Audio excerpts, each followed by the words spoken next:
In the Middle Ages, justice was not about truth, it was about fear.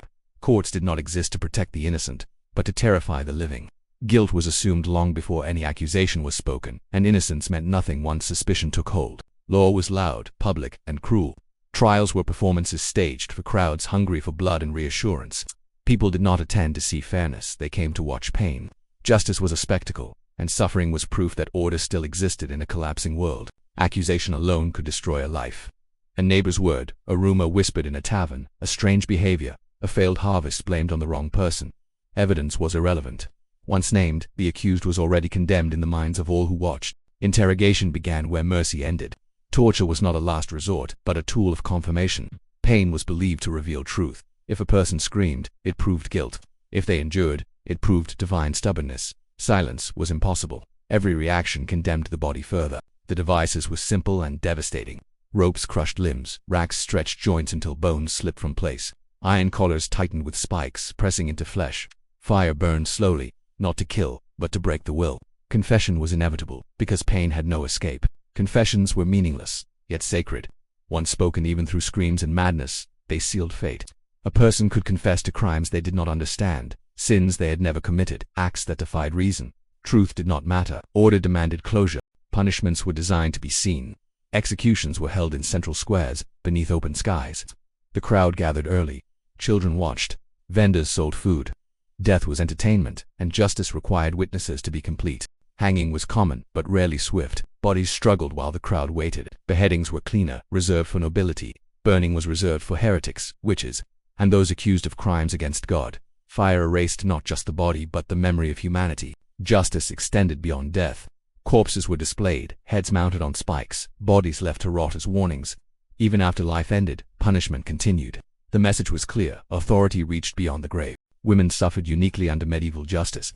Accusations of witchcraft flourished in times of fear. Illness, miscarriage, failed crops, sudden deaths all demanded explanation. Women who lived alone, who knew herbs, who spoke too freely became targets. Their knowledge became evidence of evil. Trials for witchcraft were nightmares without rules. Dreams were admitted as proof.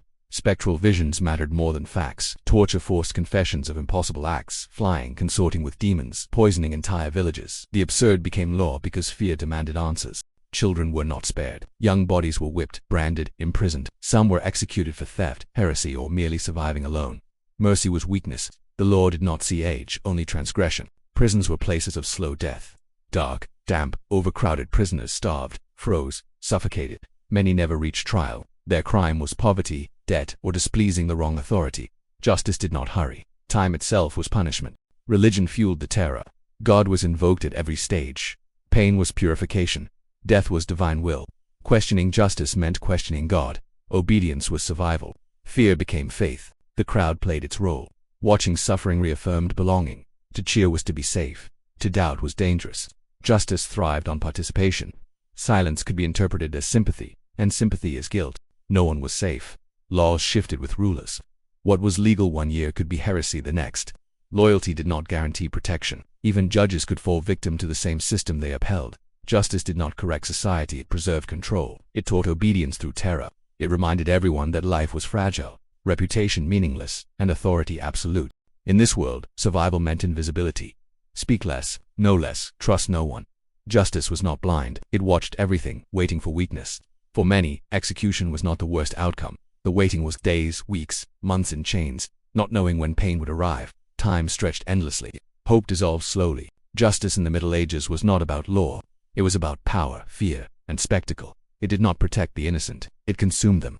To live under medieval justice was to know that at any moment, life could end, not because of guilt, but because fear demanded a sacrifice. If this is the kind of history you want to hear, subscribe to Medieval Decay. Would you have survived medieval justice, or would the crowd have watched you die? Tell us in the comments.